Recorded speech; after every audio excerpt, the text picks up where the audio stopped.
इस फोरम की टाइमिंग बहुत परफेक्ट है।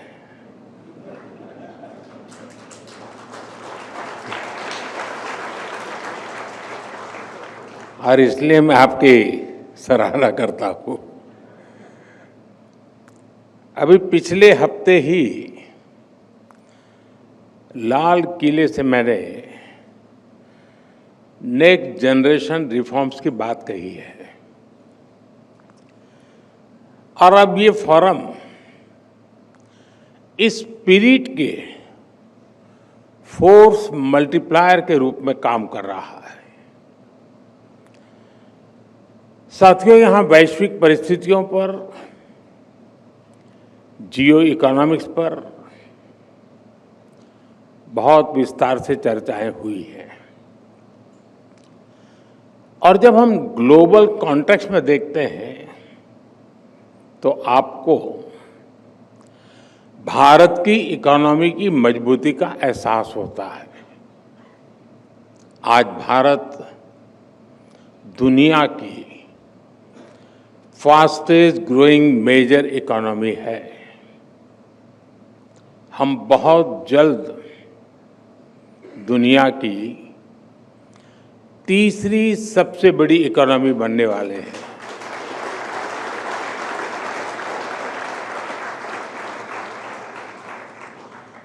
एक्सपर्ट कह रहे हैं कि दुनिया की ग्रोथ में भारत का कंट्रीब्यूशन बहुत जल्द करीब 20% होने जा रहा है।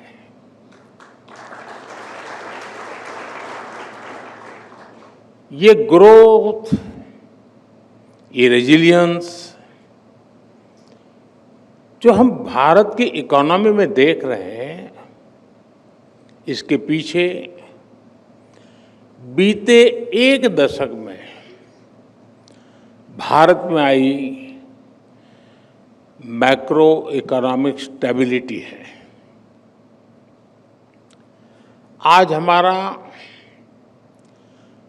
फिस्कल डेफिसिट घटकर 4.4% तक पहुंचने का अनुमान है और ये तब है जब हमने कोविड का इतना बड़ा संकट झेला है। आज हमारी कंपनियां कैपिटल मार्केट से रिकॉर्ड फंड्स जुटा रही हैं। आज हमारे बैंक्स पहले से कहीं ज्यादा मजबूत है। इन्फ्लेशन बहुत लो है, इंटरेस्ट रेट्स कम है। आज हमारा करंट अकाउंट डेफिसिट कंट्रोल में है। फॉरेक्स रिजर्व भी बहुत मजबूत है। इतना ही नहीं, हर महीने लाखों डोमेस्टिक इन्वेस्टर्स एसआईपीज के जरिए हजारों करोड़ रुपए मार्केट में लगा रहे हैं। साथियों, आप भी जानते हैं, जब इकोनॉमी के फंडामेंटल्स मजबूत होते हैं, उसकी बुनियाद मजबूत होती है, तो उसका प्रभाव भी हर तरफ होता है। मैंने अभी 15 अगस्त को ही इस बारे में विस्तार से चर्चा की है। मैं उन बातों को नहीं दोहराऊंगा, लेकिन 15 अगस्त के आसपास और उसके बाद एक हफ्ते में जो कुछ हुआ है, वो अपने आप में भारत की ग्रोथ स्टोरी का शानदार उदाहरण है। साथियों, अभी लेटेस्ट आंकड़ा आया है कि अकेले जून महीने में, यानी मैं एक महीने की बात करता हूं, अकेले जून के महीने में ईपीएफओ डेटा में 22 लाख फॉर्मल जॉब जुड़ी है और ये संख्या अब तक के किसी भी महीने से ज्यादा है। भारत की रिटेल इन्फ्लेशन 2017 के बाद सबसे कम स्तर पर है। हमारे फॉरेन एक्सचेंज रिजर्व्स अपने रिकॉर्ड हाई के करीब है। 2014 में हमारी solar PV module manufacturing capacity करीब 2.5 गीगावाट थी। ताजा आंकड़ा है कि आज ये कैपेसिटी 100 गीगावाट के ऐतिहासिक पड़ाव तक पहुंच चुकी है।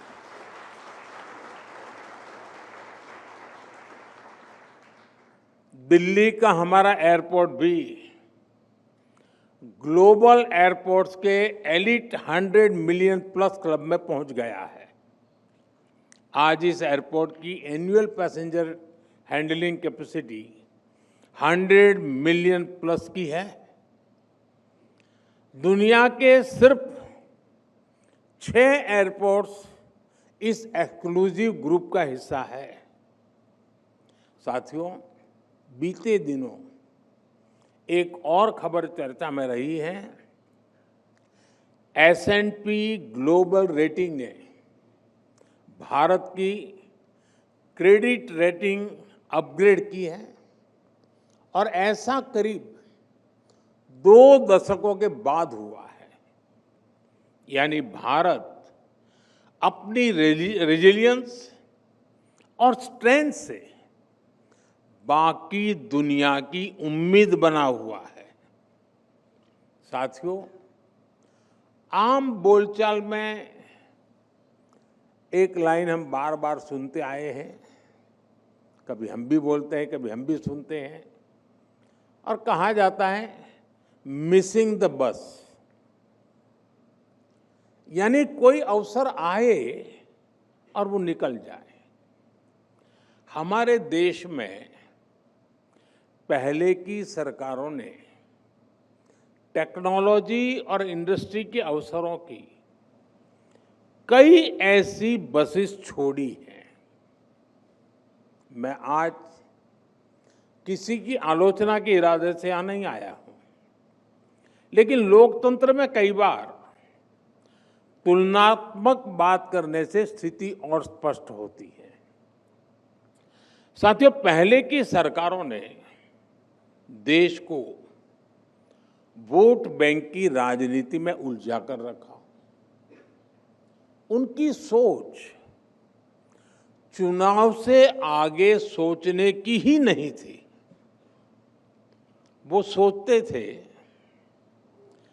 जो कटिंग एज टेक्नोलॉजी है वो बनाने का काम विकसित देशों का है। हमें कभी जरूरत होगी तो वहां से इंपोर्ट करेंगे।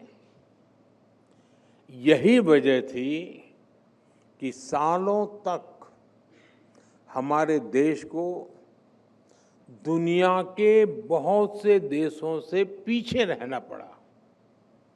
हम बस मिस करते रहे। मैं कुछ उदाहरण बताता हूं। जैसे हमारा कम्युनिकेशन सेक्टर है। जब दुनिया में इंटरनेट का दौर शुरू हुआ तो उस वक्त की सरकार असमंज में से थी। फिर 2G का दौर आया तो क्या क्या हुआ ये हम सब ने देखा है। हमने वो बस मिस कर दी। हम 2G, 3G और 4G के लिए भी विदेशों पर निर्भर रहे।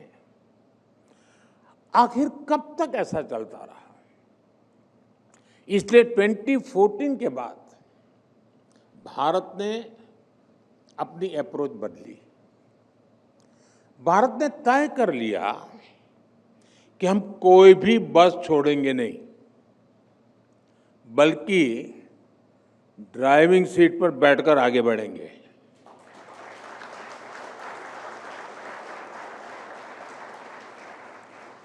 और इसलिए हमने पूरा अपना 5G स्टैक देश में ही विकसित किया। हमने मेड इन इंडिया 5G बनाया भी और सबसे तेजी से देश भर में पहुंचाया भी। अब हम मेड इन इंडिया 6G पर तेजी से काम कर रहे हैं।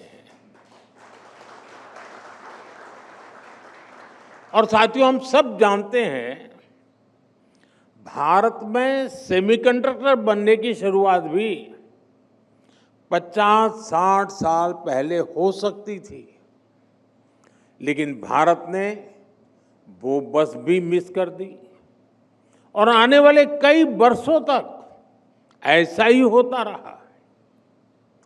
आज हमने ये स्थिति बदली है। भारत में सेमीकंडक्टर से जुड़ी फैक्ट्रियां लगनी शुरू हो चुकी हैं। इस साल के अंत तक पहली मेड इन इंडिया चिप बाजार में आ जाएगी।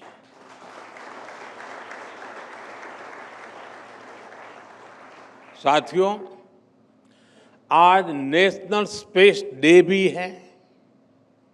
मैं आप सभी को नेशनल स्पेस डे की शुभकामनाएं और उसके साथ ही इस सेक्टर की भी बात करूंगा।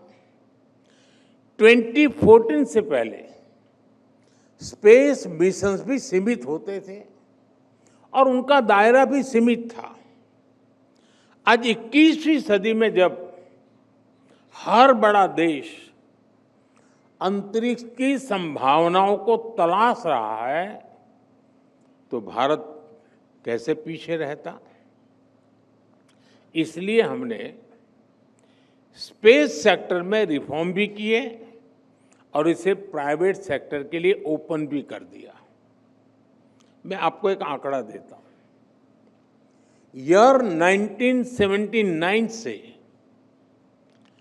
2014 तक भारत में सिर्फ 42 मिशन हुए थे, यानी 35 इयर्स में 42 मिशंस।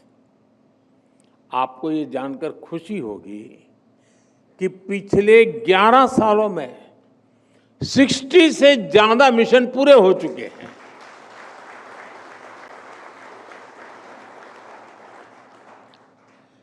आने वाले समय में कई सारे मिशन लाइन अप है।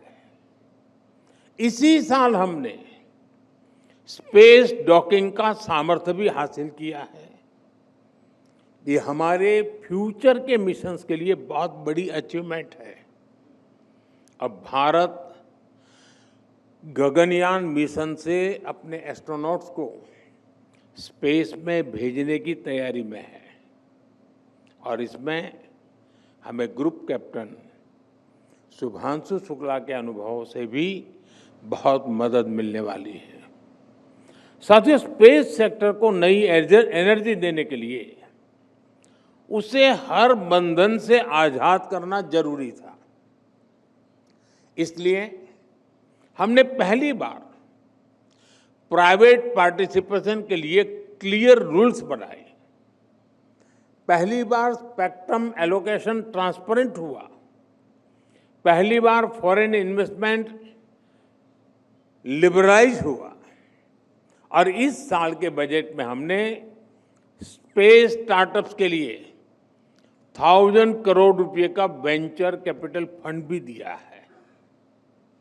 साथियों, आज भारत का स्पेस सेक्टर इन रिफॉर्म्स की सफलता देख रहा है। साल 2014 में भारत में सिर्फ एक स्पेस स्टार्टअप था, आज 300 से ज्यादा है।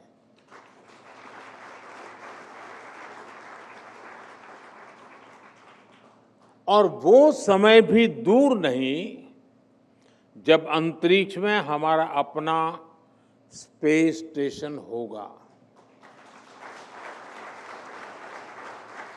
साथियों, हम इंक्रीमेंटल चेंज के लिए नहीं बल्कि क्वांटम जंप का लक्ष्य लेकर आगे बढ़ रहे हैं।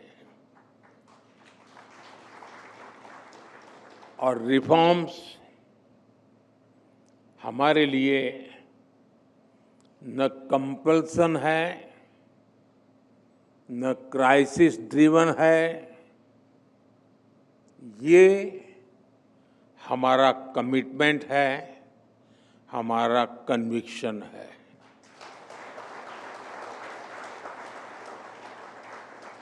हम होलिस्टिक अप्रोच के साथ किसी एक सेक्टर की गहरी समीक्षा करते हैं और फिर वन बाय वन उस सेक्टर में रिफॉर्म किए जाते हैं। फ्रेंड, कुछ ही दिन पहले संसद का मॉनसून सत्र समाप्त हुआ है। इसी मॉनसून सत्र में आपको रिफॉर्म्स की निरंतरता दिखेगी। विपक्ष द्वारा अनेक व्यवधान पैदा करने के बावजूद हम पूरे कमिटमेंट के साथ रिफॉर्म्स में जुटे रहे। इसी मॉनसून सत्र में जन विश्वास 2.0 है। ये ट्रस्ट बेस्ड गवर्नेंस और प्रो पीपल गवर्नेंस से जुड़ा बहुत बड़ा रिफॉर्म हुआ है। जन विश्वास के पहले एडिशन में हमने करीब 200 माइनर ऑफेंसेस को डीक्रिमिनलाइज किया था। अब इस कानून के दूसरे एडिशन में हमने 300 से ज्यादा माइनर ऑफेंसेस को डीक्रिमिनलाइज कर दिया है। इसी सेशन में इनकम टैक्स कानून में भी रिफॉर्म किया गया है। 60 साल से चले आ रहे इस कानून को अब और सरल बनाया गया है। और इसमें भी एक खास बात है, पहले इस कानून की भाषा ऐसी थी कि सिर्फ वकील या सीए ही इसे ठीक से समझ पाते थे, लेकिन अब इनकम टैक्स बिल को देश के सामान्य टैक्स पेयर की भाषा में तैयार किया गया है। ये दिखाता है कि नागरिकों के हितों को लेकर हमारी सरकार कितनी संवेदनशील है। साथियों, इसी मॉनसून सेशन में माइनिंग से जुड़े कानूनों में भी बहुत संशोधन किया गया है। शिपिंग और पोर्ट से जुड़े कानून भी बदले गए हैं। ये कानून भी अंग्रेजों के जमाने से ऐसे ही चले आ रहे थे। अब जो सुधार हुए हैं वो भारत की ब्लू इकोनॉमी को, पोर्ट लेड डेवलपमेंट को बढ़ावा देंगे। इसी तरह स्पोर्ट्स सेक्टर में भी नए रिफॉर्म किए गए हैं। हम भारत को बड़े इवेंट्स के लिए तैयार कर रहे हैं। स्पोर्ट्स इकोनॉमी के पूरे इकोसिस्टम का निर्माण कर रहे हैं। इसलिए सरकार नई नेशनल स्पोर्ट्स पॉलिसी खेलो भारत नीति लेकर भी आई है। साथियों, जो लक्ष्य हासिल कर लिया उसी में संतुष्ट हो जाऊं, इतना करके बहुत हो गया, मोदी आराम कर लेगा, ये मेरे स्वभाव में नहीं है।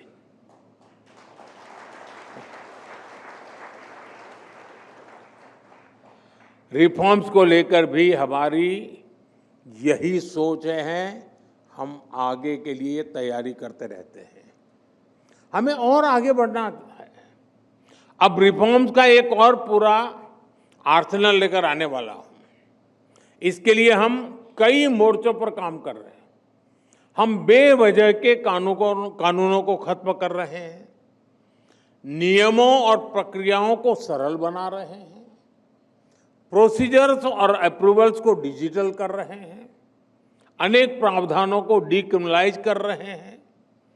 इसी कड़ी में जीएसटी में भी बहुत बड़ा रिफॉर्म किया जा रहा है।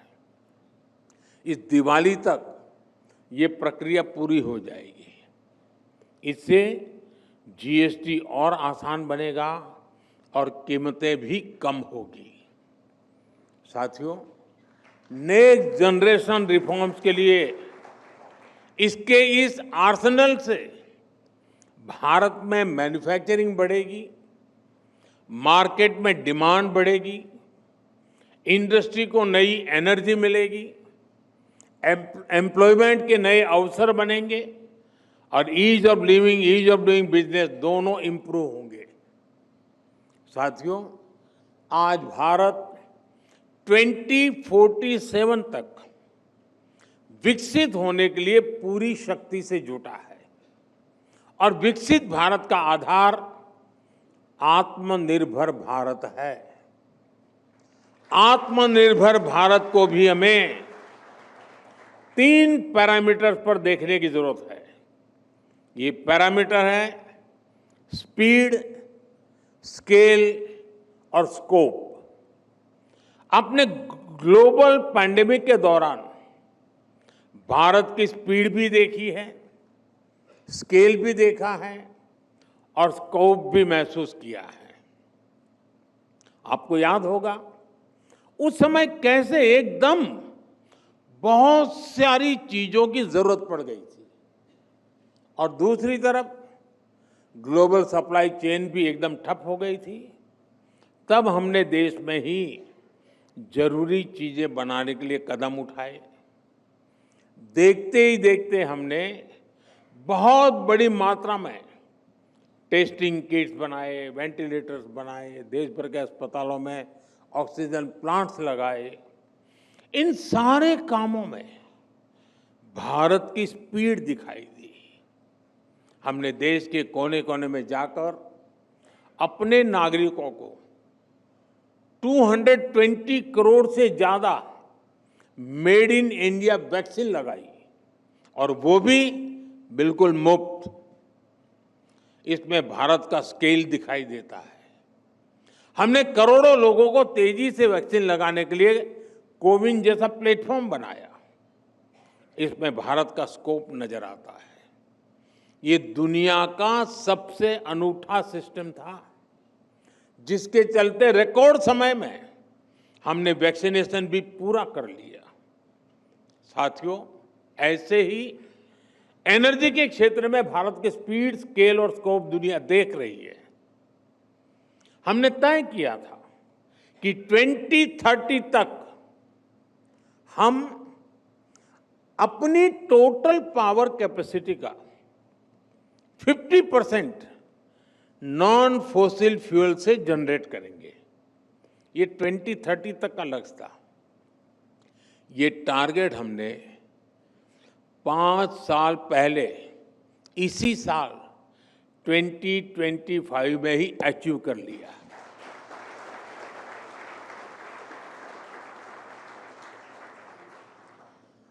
साथियों, पहले के समय जो नीतियां थी उसमें इंपोर्ट पर बहुत जोर रहा।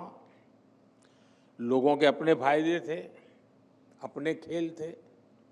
लेकिन आज आत्मनिर्भर होता भारत एक्सपोर्ट में भी नए रिकॉर्ड बना रहा है। पिछले 1 साल में हमने 4 लाख करोड़ रुपए के एग्रीकल्चर प्रोडक्ट एक्सपोर्ट किए हैं। पिछले 1 साल में पूरी दुनिया में 800 करोड़ वैक्सीन डोज बनी है। इसमें 400 करोड़ भारत में ही बनी है। आजादी के 6.5 दशक में हमारा इलेक्ट्रॉनिक्स एक्सपोर्ट 35,000 करोड़ रुपए के आसपास पहुंच पाया था। आज ये करीब 3.25 लाख करोड़ रुपए तक पहुंच रहा है। साथियों, 2014 तक भारत 50,000 करोड़ रुपए के आसपास के ऑटोमोबाइल एक्सपोर्ट करता था। आज भारत 1 साल में 1,20,000 करोड़ रुपए के ऑटोमोबाइल एक्सपोर्ट कर रहा है। आज हम मेट्रो कोच, रेल कोच से लेकर रेल लोकोमोटिव तक एक्सपोर्ट करने लगे हैं। वैसे आपके बीच आया हूं तो भारत की एक और सफलता के बारे में आपको बता दूं। भारत अब दुनिया के 100 कंट्रीज को इलेक्ट्रिक व्हीकल भी एक्सपोर्ट करने जा रहा है। 2 दिन के बाद 26 अगस्त को इससे जुड़ा एक बहुत बड़ा कार्यक्रम भी हो रहा है। साथियों, आप सभी जानते हैं, देश की प्रगति का बहुत बड़ा आधार रिसर्च भी है। इंपोर्टेड रिसर्च से गुजारा तो हो सकता है, लेकिन जो हमारा संकल्प है वो सिद्ध नहीं हो सकता। इसलिए रिसर्च फील्ड में हमें अर्जेंसी चाहिए, वैसा माइंडसेट चाहिए। हमने रिसर्च को प्रोत्साहित करने के लिए बहुत तेजी से काम किया है। इसके लिए जो जरूरी पॉलिसी और प्लेटफॉर्म चाहिए, उस पर भी हम लगातार काम कर रहे हैं। आज रिसर्च और डेवलपमेंट पर होने वाला खर्च 2014 की तुलना में 2 गुने से भी अधिक हो गया है। 2014 की तुलना में फाइल किए जाने वाले पेटेंट्स की संख्या भी 17 टाइम ज्यादा हो गई है। हमने करीब 6000 हायर एजुकेशन इंस्टीट्यूट में रिसर्च एंड डेवलपमेंट सेल स्थापित किए हैं। वन नेशन वन सब्सक्रिप्शन से भी आप परिचित हैं। इसने छात्रों के लिए विश्व स्तरीय रिसर्च जर्नल्स तक पहुंचने में उनको बहुत आसान बना दिया है। हमने 50,000 करोड़ रुपए के बजट के साथ नेशनल रिसर्च फाउंडेशन बनाया है। 1 लाख करोड़ रुपए की research development fund innovation scheme को भी मंजूरी दी थी। लक्ष्य ये है कि प्राइवेट सेक्टर में, विशेषकर सनराइज और स्ट्रेटेजिक सेक्टर में, नई रिसर्च को सपोर्ट मिले। साथियों, यहाँ इस समिट में इंडस्ट्री के भी बड़े बड़े दिग्गज भी हैं। आज समय की मांग है कि इंडस्ट्री और प्राइवेट सेक्टर आगे आए, विशेषकर clean energy, quantum technology, battery storage, advance materials और बायोटेक्नोलॉजी जैसे सेक्टर्स में रिसर्च पर अपना काम और अपना निवेश बढ़ाएं। इससे विकसित भारत के संकल्प को नई एनर्जी मिलेगी। साथियों, रिफॉर्म, परफॉर्म, ट्रांसफॉर्म के मंत्र पर चल रहा भारत आज उस स्थिति में है कि वो दुनिया को धीमी ग्रोथ से बाहर निकाल सकता है। हम ठहरे हुए पानी में किनारे पर बैठ करके कंकड़ मारकर एंजॉय करने वाले लोग नहीं हैं।